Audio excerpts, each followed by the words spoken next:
Well, touching down in superfine style, this is yet another marvellous edition of Department S, presented yet again by OPAL Frequencies.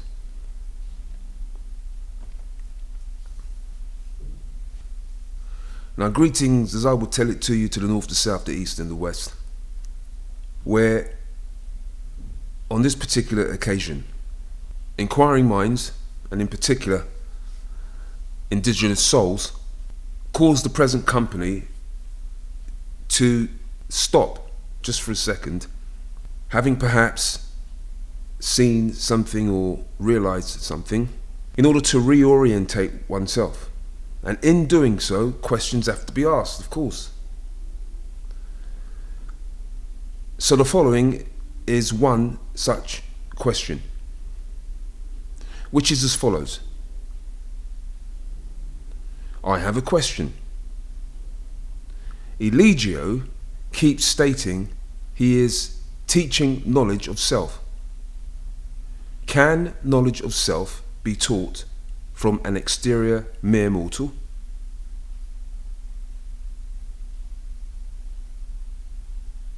Now, let's hear the question again. Someone keeps stating that they're teaching knowledge of self. Can knowledge of self be taught from an exterior mere mortal? And finally, perhaps one more time, just so we can really marinate in the question. Is it possible that there's a host and legion of people in the world that keep stating they're teaching knowledge of self in one way or another, in one form or another, or one established pseudo-religion or another, claiming they're teaching knowledge of self? And the question is, can knowledge of self be taught from an exterior mere mortal? Now, it's obvious that the very first thing that has to happen with this excellent question, it's an excellent question because it's an excellent question. So the first thing that has to happen is to define the rules of engagement. Anyone that's worth their weight in salt is going to always define the rules of engagement before they even begin to engage in such a serious, high-minded topic, because they don't want to waste their time assuming. And that's the difference between what's commonly experienced in the world and a high level of engagement. When in a high level of engagement, there has to be the terms and rules of engagement put in place so that no one can be misled or misunderstood, bamboozled, or such like. And so the first thing to really look at is knowledge of self. What is really knowledge of self? That's the very important thing. What is knowledge and what is the self? Very important, because it's the opening chord, in the sense of the question, to do with knowledge of self. And it's in block capitals, right? So it's a big thing, you know what I mean? Knowledge of self. What is knowledge of self? Well, it depends straight away. If you ask a person that has any real principled logistic about them, they're going to ask you, well, when you ask me about knowledge of self, which self are you asking me about? And what type of knowledge are you referring to when speaking about knowledge of self? Anyone worth their weight in salt, any person that's not about to waste their time, or the person that they're engaging with, is going to straight away define the terms of engagement. Otherwise, there's all kinds of assumption. And a small assumption at the beginning leads to war, when actually they could actually be talking about the same thing. So taking the time to define knowledge of self as it's understood within the realms of OPAL frequencies, because that's where the question is coming to. So the terms have to be defined. What is knowledge of self? And in an opening way, because this is a question that could be talked about for days on end. So this is just an opening way, getting straight to the point, as it were. What knowledge is being referred to? That's the first question. And what quality of self, what station of self is one talking about? In relation to the idea of somebody teaching somebody else using knowledge of self. So if a person's seeking, they're going to have to define exactly what self they actually want to know about, and then they're going to have to find the appropriate knowledge dealing with that particular self. It's quite clear. Now, the question then is, how can we be sure about the levels or qualities of self, or of knowledge for that matter? What gauge do we have? And it's really quite fundamental from a standpoint of reasoning that if you're talking about the carnal self, then you need knowledge related to the carnal self, which is science. You see, science. Science is the study of the carnal self, the physical self.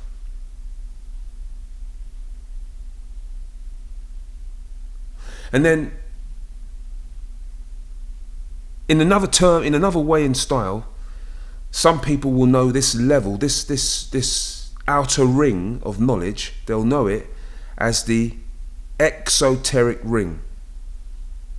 It's the exoteric ring. Now, there's something else that a person needs to know about knowledge, which is the exoteric ring is like the rim of the wheel of a bicycle. That's the exoteric ring. And then the tire are all the people that get stuck to it, if you see what I'm saying, that it surrounds, that gives it shape and form, is the tire. You see, tire is very important, because when the tire goes flat, the wheel can't really roll as well. Yes, of course it can, but there's a vast difference between a pumped up tire and no tire at all. So this outer level of knowledge, the exoteric ring of knowledge, is very important, because it will always be there, because it's the sediment. It's where everything comes to rest. It's the lowest common denominator. It's the outer ring. The easiest to get to, the easiest to understand. Some teachers of this realm of information or knowledge will call it simple, making it simple. That's because it's right at the very bottom. In a fish tank, it's all that stuff sitting on the bottom of the fish tank. That's the kind of knowledge, by way of analogy. You see? And notice, the analogies are the same, but they're quite different, because when it comes to the fish tank, the knowledge of self, meaning the physical knowledge and the sciences that are tethered with it, all of these sciences, biology, chemistry, physics, and the various levels of physics, which all really relate to the physical world, like quantum physics, for instance. Now, quantum physics is an abstract science. It's more like a theory than a theorem. But the interesting thing about quantum physics, it's almost like scientific spirituality. But the only thing you need to really understand about quantum physics is that it's physical. It's to do with the physical realms. It's talking about the mind producing the physical realms, and there's a host of contradictions inside a person that lives their life according to these principles, because one minute they're talking about this God and that God, and the point is, rather than get sucked down into what that's all about, just recognize it for what it is. And what it actually is the lowest common denominating knowledge that the human could possibly engage with, and it's to do with the sciences. It's to do with fixing and identifying and creating the physical world. It's all about the physical world, manipulating the unseen worlds so that a person gets what they want in the physical worlds. That's what the first level of knowledge is all about. At its high end, it's to do with manipulating nature. At its low end, this type of knowledge of self has to do with manipulating natural circumstances. So growing grass and seeds, crossbreeding, everything to do with man interfering with nature. Even to the point of actually manufacturing food in the simplest of forms, like getting corn and putting in straight lines. This is the beginning of it, manipulating nature. In its higher end, it ceases to be about manipulating nature and more about manipulating other human beings. Knowledge of self. So knowledge of self will then turn to what kinds of drugs change a person's state, what kind of drug removes a person's headache, what kind of drug will put a person to sleep, what kind of drug will give a person energy, what kinds of food will produce certain vitamins in the person. All of this is to do with knowledge of self, but it's to do with the physical body. It's the lowest expression. And in the tire, it represents itself as the outermost rim of the wheel and the tire itself. And in the fish tank, it represents itself as being the sediment, all the excreta that lies at the bottom of the tank. And the bottom dwellers down there, they're eating the most simplified of food. They don't even have to move for it. They don't even have to work for it. It's just sitting there. And they're moving around in their own food, wallowing around in their own sediment, as it were. But that's quite natural. It's quite natural. This is a natural circumstance. Now, the second level of knowledge, given that the first level of knowledge, let's just remind ourselves, the first level of knowledge is the sciences to do with the physical body itself. Knowing thyself, knowledge of self, is knowledge of the workings of the physical body via the sciences such as biology, chemistry, physics. Yes, these are all to do with knowledge of how the physical body works in the physical realms. It's not concerned with the cause. It's to do with the effects of the physical body, how to manipulate the effects of the physical body. And that's the most important thing to understand, the word manipulate. That's very important. So as long as that's clear, then move on. If it's not clear, go back, listen to this again, because you've got to be able to understand this is the lowest expression of something. It's the expendable expression of something, and relate what's being said now to the previous episode, because they're both connected. Now, the second level of knowledge is to do with knowledge that can take a person into the first level of knowledge, or the knowledge that can be used to have a control over the knowledge of self. So the way this works then is cutting edge sciences are not common knowledge to doctors or people in the medical profession, because they're in a cutting edge, right? It's top secret and no one really knows what's going on. But one can speculate. In this second realm of the knowledge of self, it's to do with controlling how to manipulate the mind, how to manipulate the masses rather than the person, how to manipulate the masses, and in terms of the amount of knowledge and the type of knowledge, the direction of knowledge that they're receiving, and also how that then conditions the self, which is no longer the physical self. Now it's to do with the mind.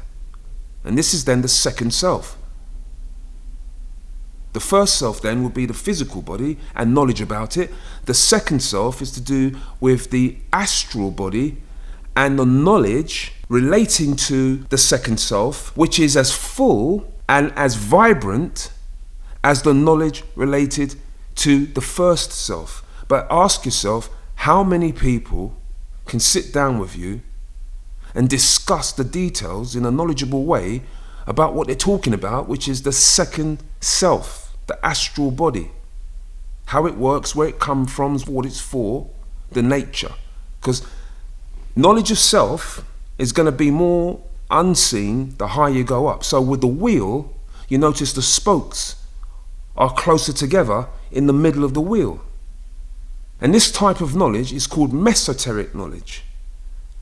Knowledge to do with the principles and natures of the laws that govern the physical body, that govern the physical world. If you put a number to this type of knowledge, the midpoint is the number 4. The midpoint of this type of knowledge is number 4. All right? So the lowest type of knowledge, the midpoint, is number 6. Its lowest expression is 7. Its high expression is then 5. And that's to do with knowledge of the carnal self. The knowledge of the soul, or the second self, the midpoint is 4. Its lower expression is those seeking to control everything beneath them. That's going to be 5. That's going to be 5. That's where it begins. The knowledge comes from 4, but it's used in 5. Because it's looking now to actually control the knowledge that appears to do with knowledge of self. Used in its lower expression, its degenerate expression, to control the way the mind sees its own self, its own physical self. You see, so if you think about mass media and the amount of people that are in control of mass media, and you think about the effects of mass media, you're looking at people that are well versed. They understand how the mind works. And one of the reasons why they're able to understand how the mind works is because they're the people controlling what people put into their bodies in terms of drugs, and how people condition their mind in terms of the mass media. They're the ones in control of people's knowledge of themselves. That's the second level. If a person can't grasp this, go back to the first one, listen to the first one and then come back to this one, because it's the same. I'm talking about the same thing, the law of 3. It's just that it's gone deeper. All right, we're more to the principle now. It's got nothing to do with any one person. This is just how it works. So again, knowledge of self, there's 3 levels. That's been established in the last episode. 3 levels. You got one level is like a block of ice. Now imagine a person with a block of ice. You can't move them, you can't change them, you can't do nothing with them, you know what I mean? Because their knowledge of self is so definite that it can't incorporate anything else into that self, into that knowledge. It's done, it's fixed, it's arrested. It's an intelligent animal with an impressive filing cabinet. That's all it is. Because its mind is like a block of ice. That's knowledge of self. And there's nothing wrong or right about it, but you've got to know that there's also other levels of knowledge of self, such as knowledge of your second self. Now, the knowledge of your second self, it is like a mind that's like water in the room. You know what I mean? You've got a block of ice sitting in the room. That's knowledge of self. Everything that block of ice knows, in terms of its mind, if its mind is an analogy for this block of ice, is what it's in contact with, which is its own block of ice, its own self. Its knowledge of itself is so thorough, so fixed, that it's immovable, solid, so solid you can actually see it in the middle of the room. But all it knows in terms of contact with anything else is what it's actually placed on. That's it. In terms of the analogy of a person's mind, if a block of ice was a mind, and the mind was a block of ice, by way of an analogy, the block of ice can only know what it's in contact with, physically in contact with, because it's to do with the physical self. Now, if you heat the room up, what you then see is the block of ice begins to melt, and the same block of ice, if it can raise its temperature, is going to end up as water. And when that water touches every part of the room, its knowledge of self is way more useful than the knowledge of self in terms of the mind of a block of ice.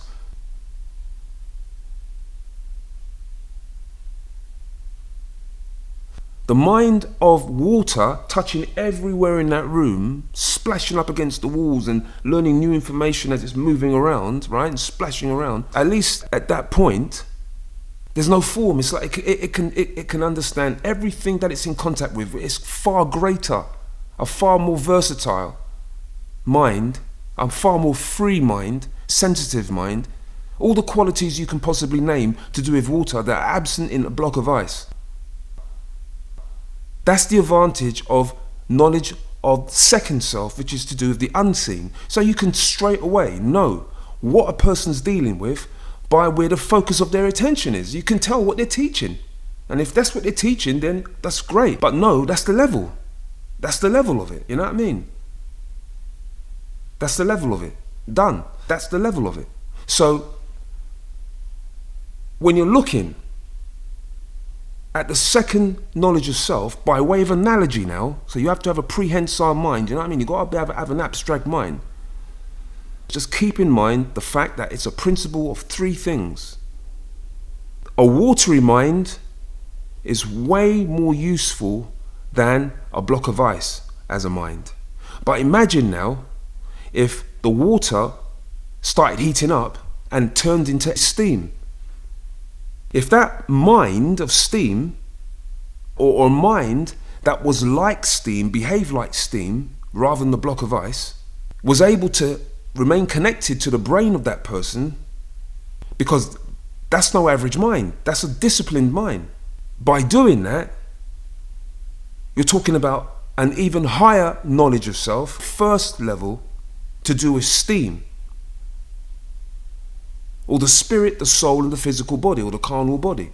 They're three levels of self. So we've got to understand straight away, when we talk about the knowledge of self, or ask a question about the knowledge of self, we're coming from a principled place of understanding what knowledge of self actually means, which is it has three expressions: the skin, the pulp, and the seed. The shell, the white, and the egg. There's three expressions. There's a knowledge of self to do with the physical body, or the carnal. There's a knowledge of self to do with the soul, which is astral.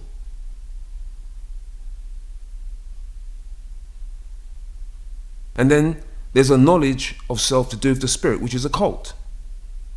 Because astral is actually physical. The astral worlds can be seen. But true occult is arbitrarily referred to as being spiritual. So that's the third level of knowledge of self. Knowledge of the spiritual self, knowledge of the soul, and knowledge of the physical body, the first self. And if a person were to have a mind like a block of ice, and they were to suggest, well, they've developed themselves or raised their own vibration, this is the kind of ridiculous suggestions that only an unprincipled mind would be willing to accept, and a lazy mind at that. Because how can a block of ice raise its own vibration? It's a block of ice. For a block of ice to raise its frequency and become water, it would need something like an element or a connection to something higher. And that something higher will provide something new into the life of the block of ice to melt the block of ice, so that its mind was able to come into contact with a wider field of reference.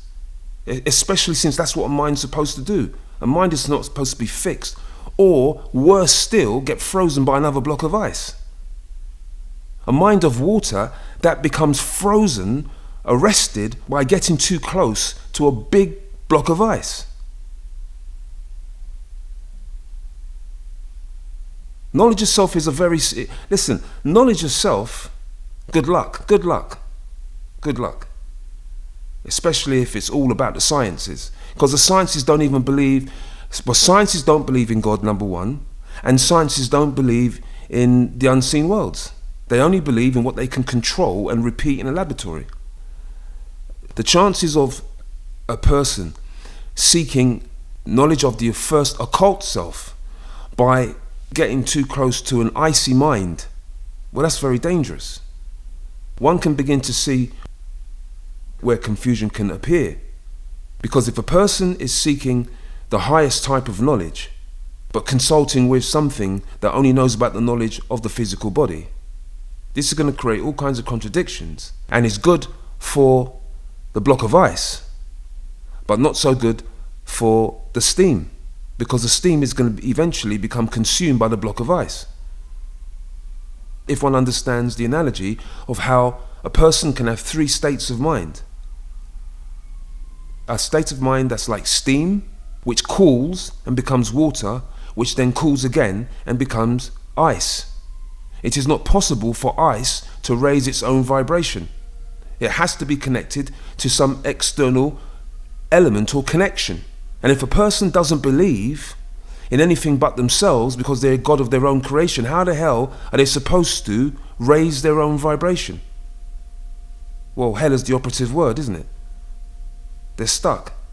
By disconnecting from the element that keeps them warm, they become stuck at a certain temperature, ice. So the last thing water wants to do is get close to ice. It wants to move towards fire, heat. Because a mind literally can be like a block of ice and literally can be like water. And therefore a mind literally can behave and have the characteristics of steam, providing it's connected to something that can raise that frequency to the point that it becomes like steam. And dare one say, it can become so hot, it actually leaves the entire building and starts drifting off into the greater atmospheres, which is a different self entirely. Dare one say there's actually 7 selves. And of course, everything that's been said is merely the premise for the question, which is as follows. Can knowledge of self, now we understand one thing.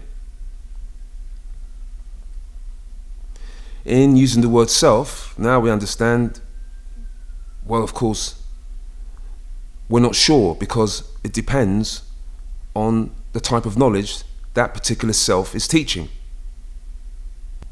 So it's quite clear that knowledge of self can be taught, but the question is, can it be taught from an exterior mere mortal? Well, the first thing to take the time to not skip over is to do with the word teaching and the fact that someone's actually been taught something. If we were to take knowledge of self at the exoteric level, for a person to have successfully taught a person something, because it's one person exterior to another person, for that person to actually have been taught to do something successfully, they should be as versed as the teacher themselves, not to as deep a degree, because clearly he's been doing it for a lot longer, and one would imagine this knowledge of the carnal self is developing, and there's new ideas and new theories and new diagrams, new terms, new discoveries about the physical body. If a person is a proponent of the physical self, knowledge of self, the first self, if they were a proponent or perhaps suggested they were even a master teacher, no less, they would be in a position to be continually presenting copious amounts of personal discoveries about the physical body and the functioning of the physical body, that would probably have the world at their feet. Because remember now, when a person suffers from the Messiah complex because their connection to something high has gone bad, meaning has started to rot in them, then the result of that is they become the antithesis of what may have been possible.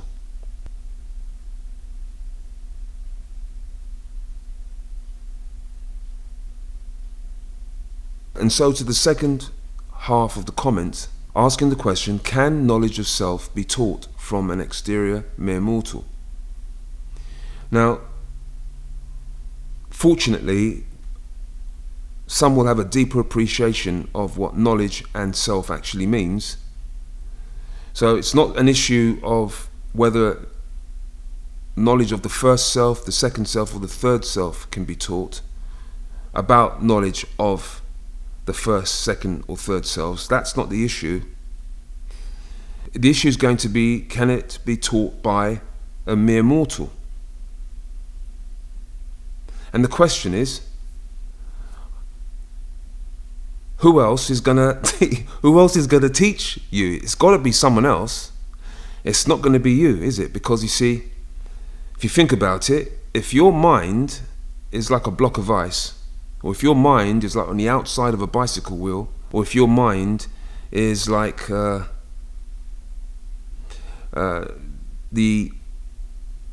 waste sediment lying at the bottom of a fish tank, and you actually discover that there's a possibility for your mind to be like the very little fishes swimming right at the top of the fish tank, every now and again jumping out of the water and flying through the air, or steam that's become so hot it's escaped the building, just like a mind with no ceiling.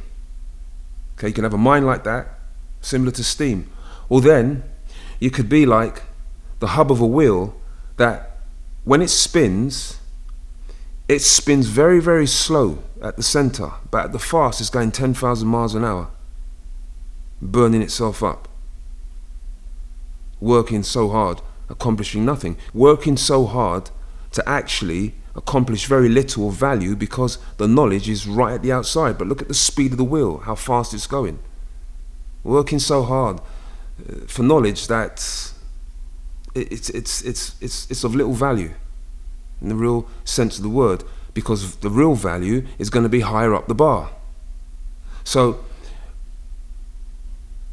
when an indigenous soul asks such a critical question, it's because indigenous souls clearly don't have time to waste. So they want to know, where's something coming from? What's its value? What's the level, quality of engagement? Because if it's to do with the carnal body, one will be better off going to university,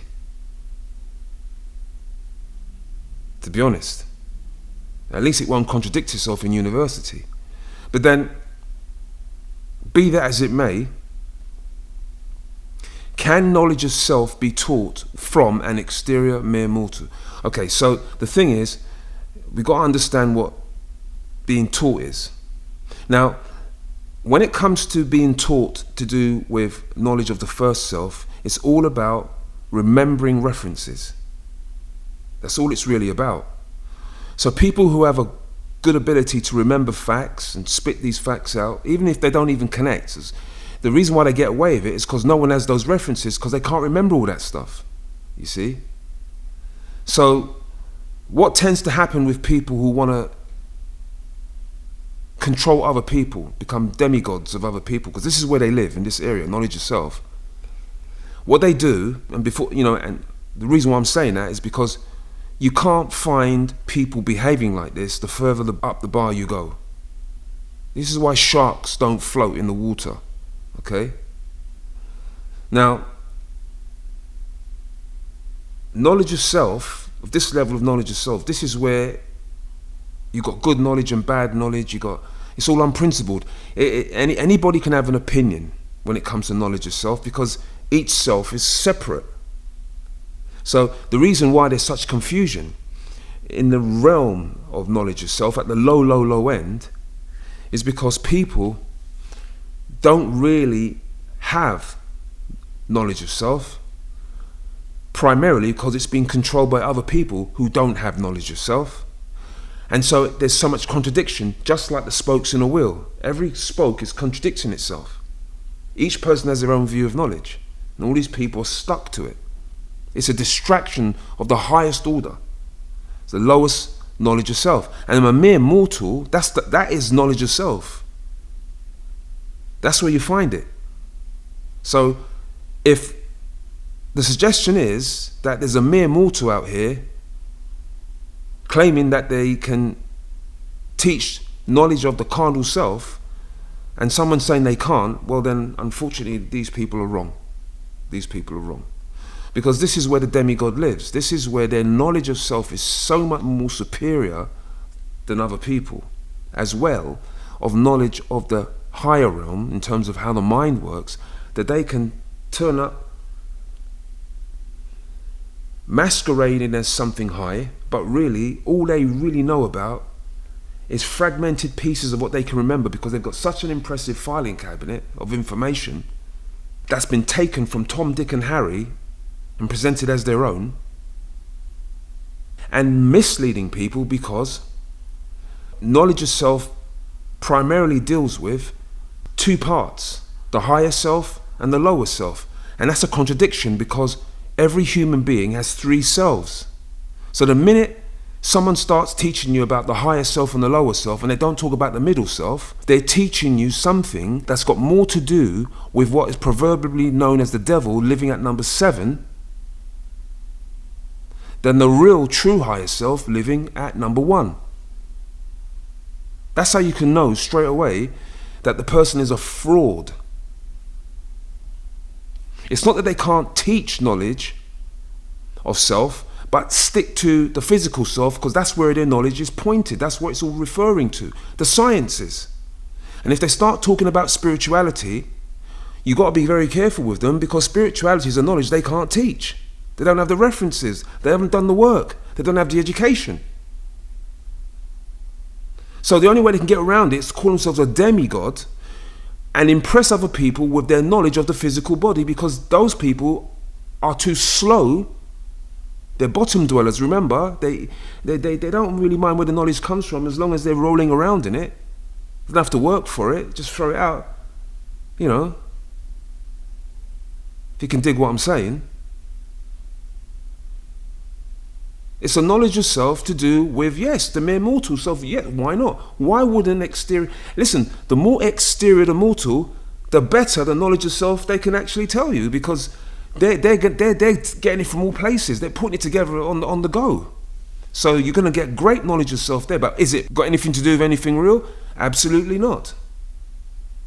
The highest level of knowledge of self you can get from a mere mortal, with no references other than carnal references, are and is the sciences.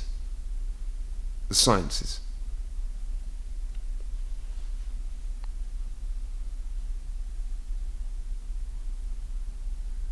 And for a person to be a guru or a master teacher and not be able to converse with some of the leading mathematicians in the world today, leading scientists, astrophysicists, if the master teacher, the second coming of Christ, claims to be here to save the black community, or whatever, I'm not even sure, because it appears to change, as it should do, in the nation of contradiction. But the point is, you know, if a person who came down from heaven to establish the kingdom of heaven on earth cannot converse with an astrophysicist or a nuclear scientist about the new fundamental understandings that he's brought with him, given the fact that he's a specialist in the sciences, well then, you know what,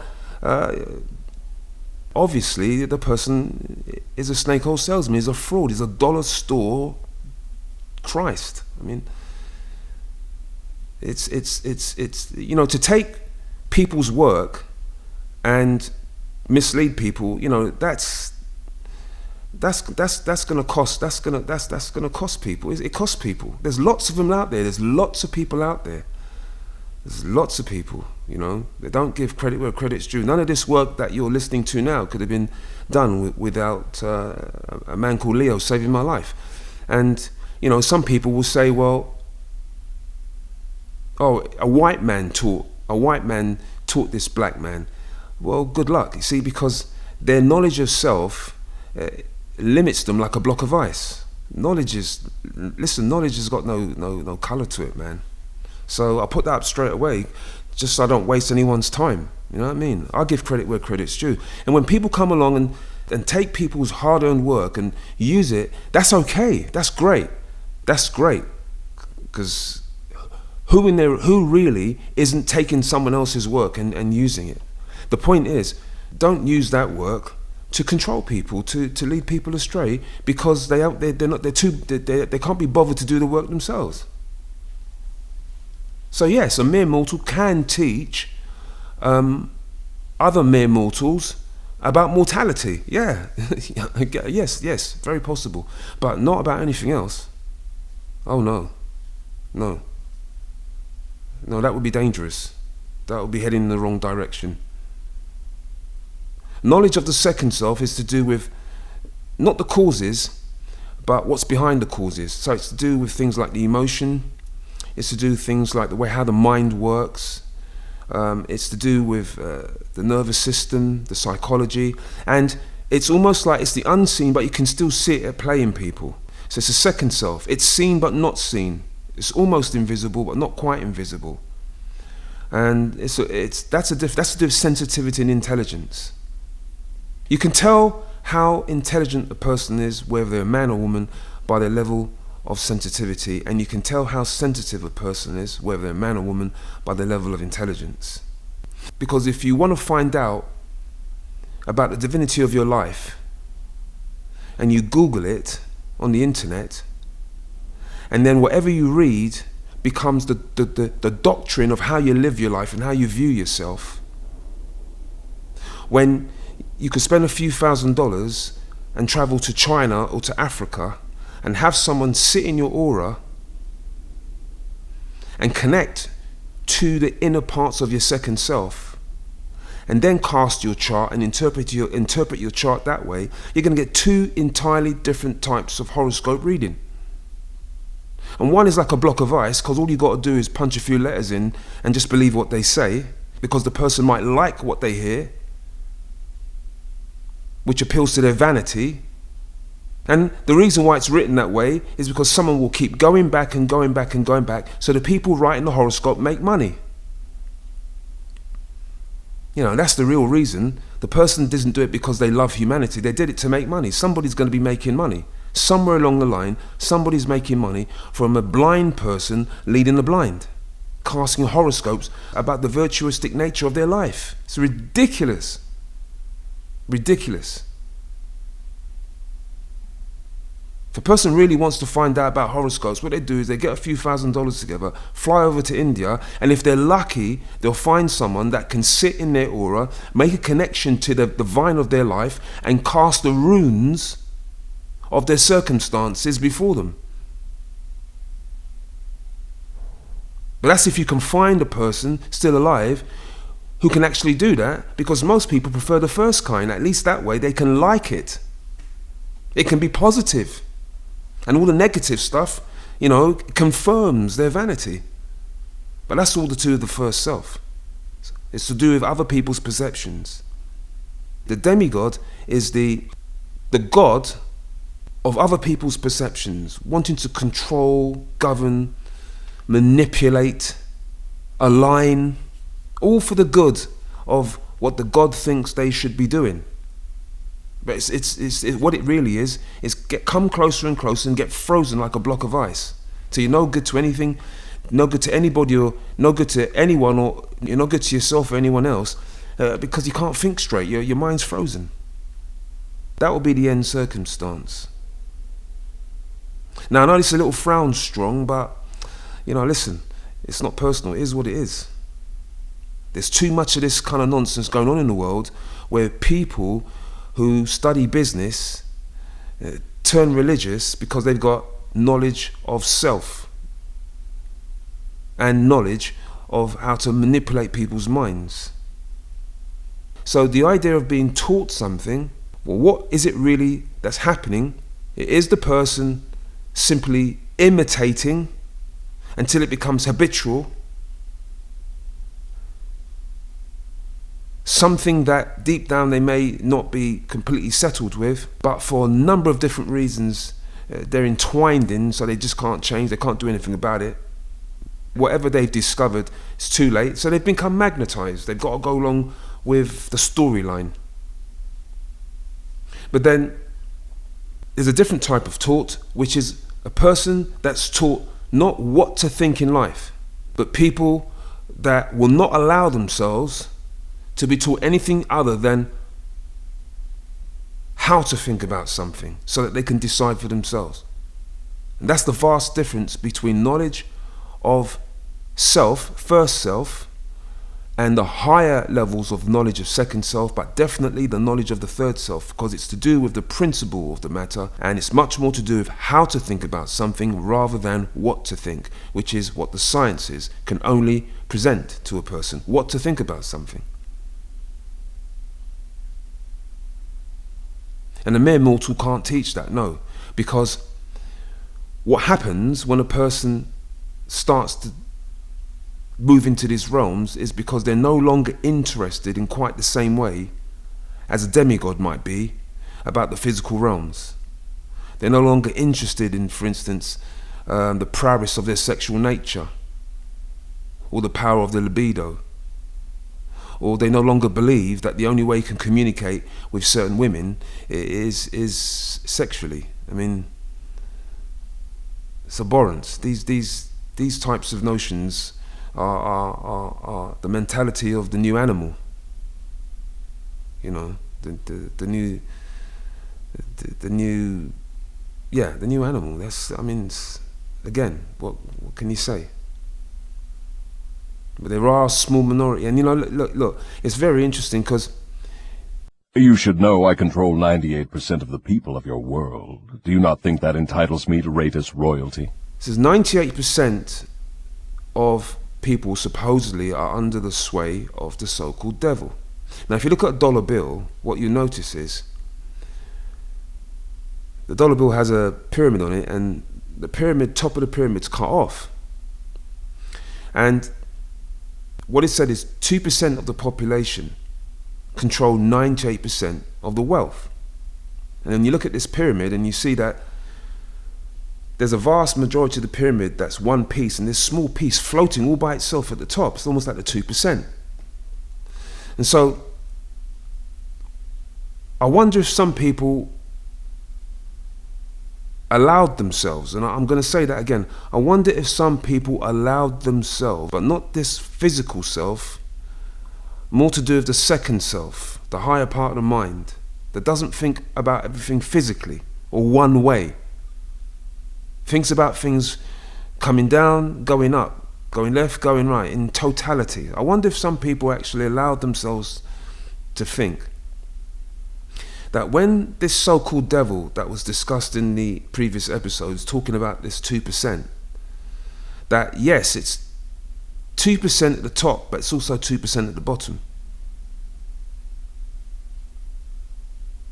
I'll say that again. Yes, it's 2% at the top, but it's also has to be then 2% at the bottom.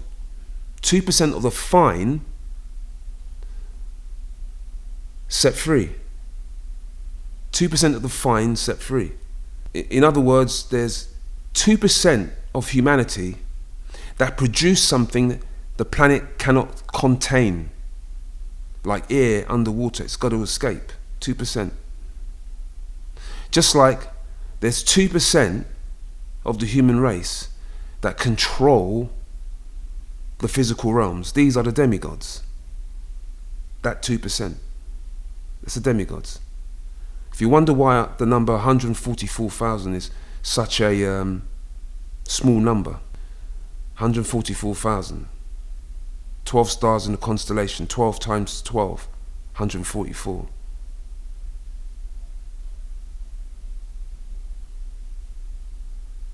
Go forth and multiply, not add, multiply. 12 stars in the constellation, 12 times 12, 144. Not add, no.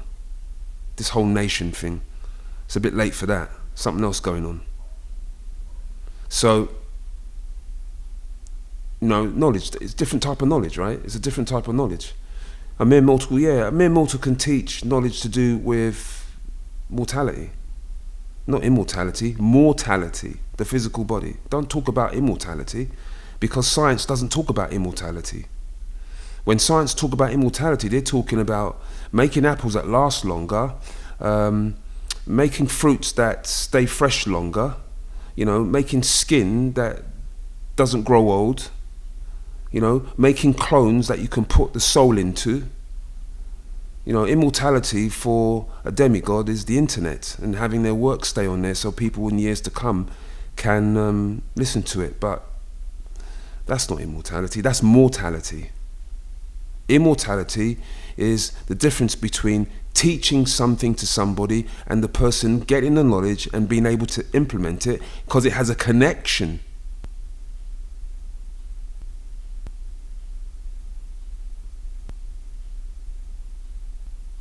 To immortality.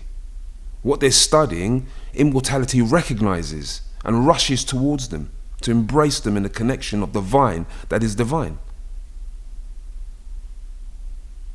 That's the difference. So, the way to identify something is to look at its works, look at its fruits, look at its works. You know, examine the fruits of its labor. Examine the station of its essential behavior, the character and essential qualities that it exhibits. You know, examine the carnal surroundings, the relationships, the types of energy, the high points, the low points. This is how you can tell what type of mortal, because then, you know, you've got different levels of self to talk about.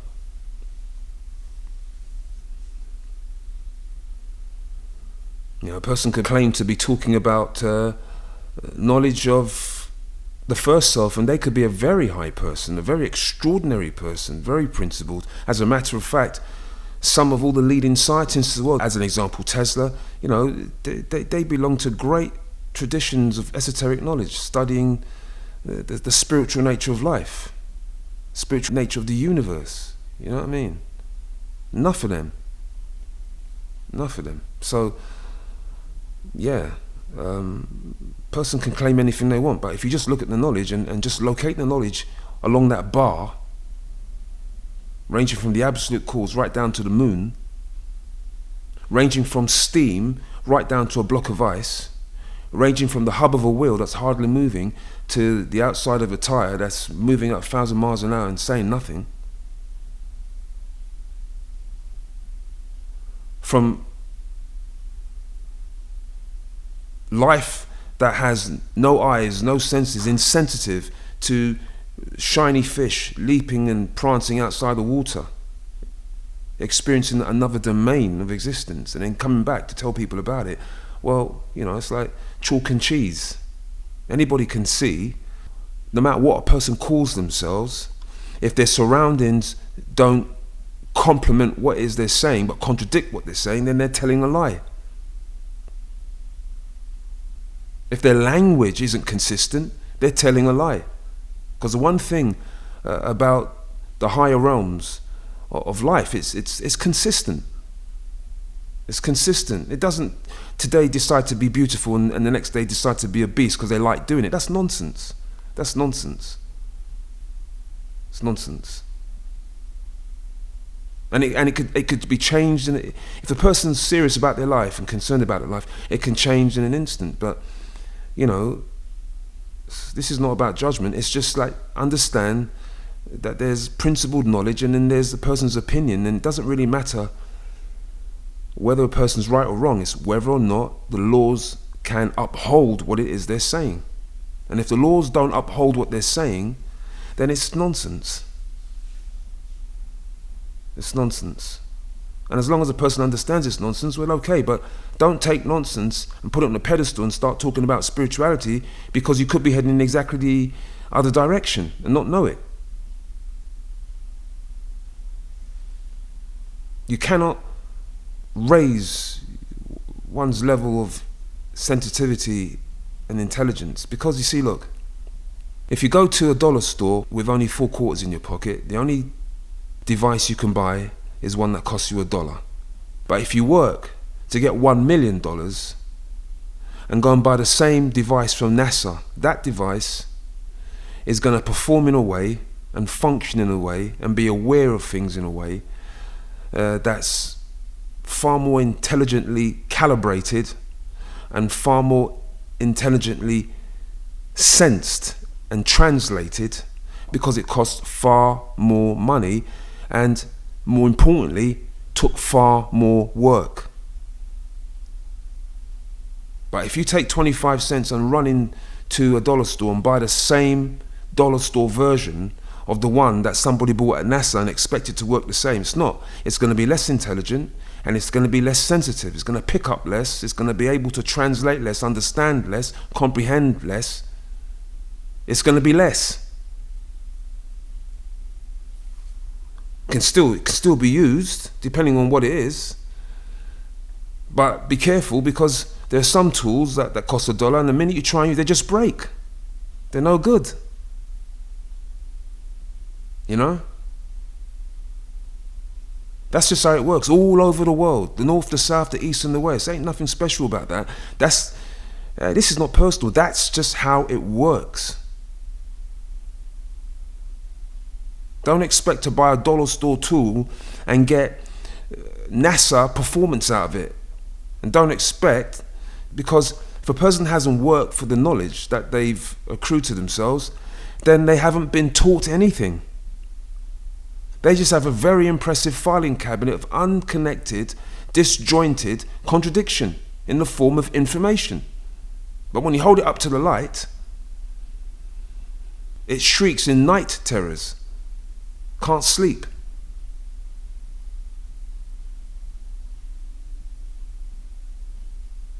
Anyway, excellent question.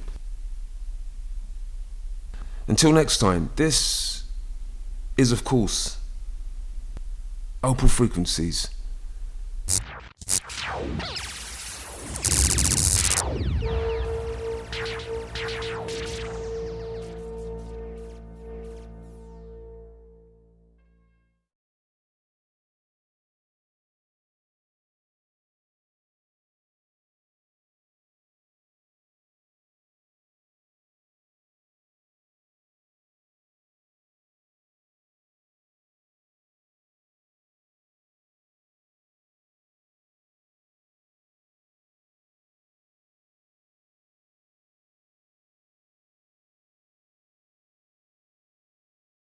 Oh, I see what you are preparing to claim. You are laying the foundation to say that if it were not for you, there would be no world, no stars, no electrons, no atoms, no human beings, nothing. Is that correct? True. Absolutely true. Well, if you only occupy one half of energy and matter, who occupies the other half? The other half is occupied by my opposition. Opposition? What do you mean? The opposition is what you earthbound call God. So you have the universe divided up with God. Is that your claim? Not my claim, but the actual fact. Gather near, God's children. Listen while my people. It is time for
have us some land. I hope for the day that you understand. We must have us some land. I hope for the day that you understand. Power to the people, power to all the people. We must use our power to make a new land.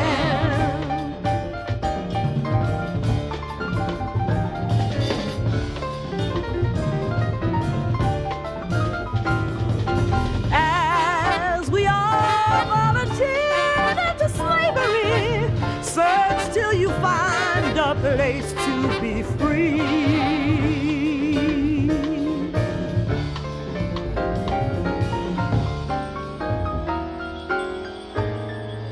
Long ago, our Lord wrote our destiny. But we are blind. We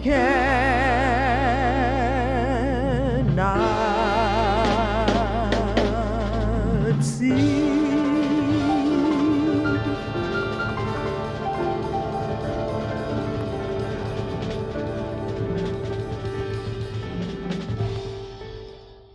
We must have us some land. I hope for the day that you understand.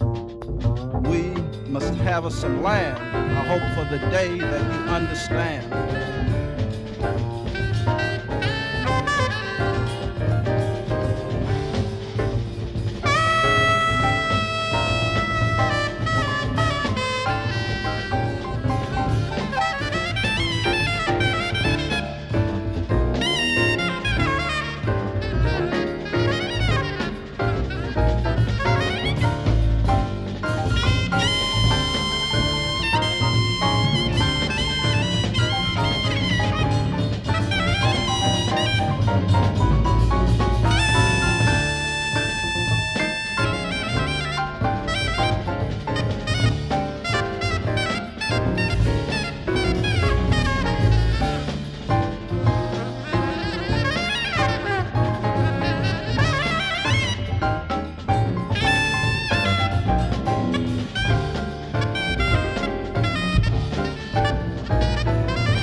Gather near,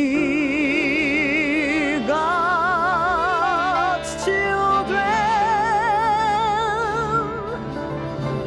Listen well, my people. It is time for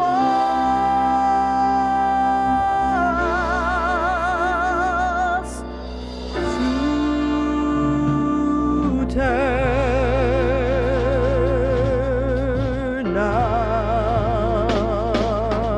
around.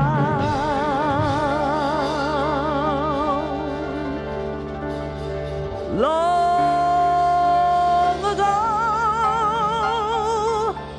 our love wrote our destiny, but we are blind. We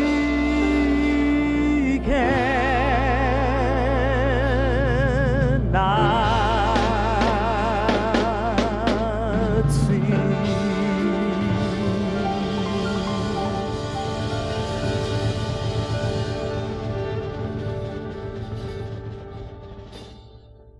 We must have us some land, I hope for the day that you understand. We must have us some land, I hope for the day that you understand. Power to the people, power to all the people. We must use our power to make a new land.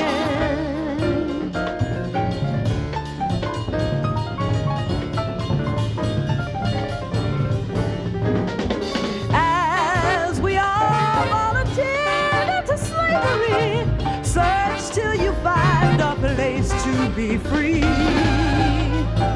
Free, free, free. Freedom! Free,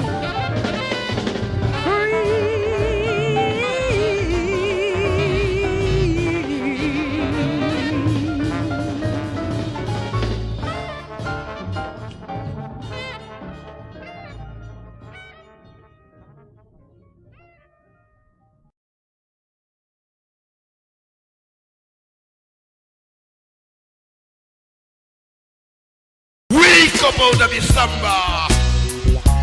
This is the time to answer.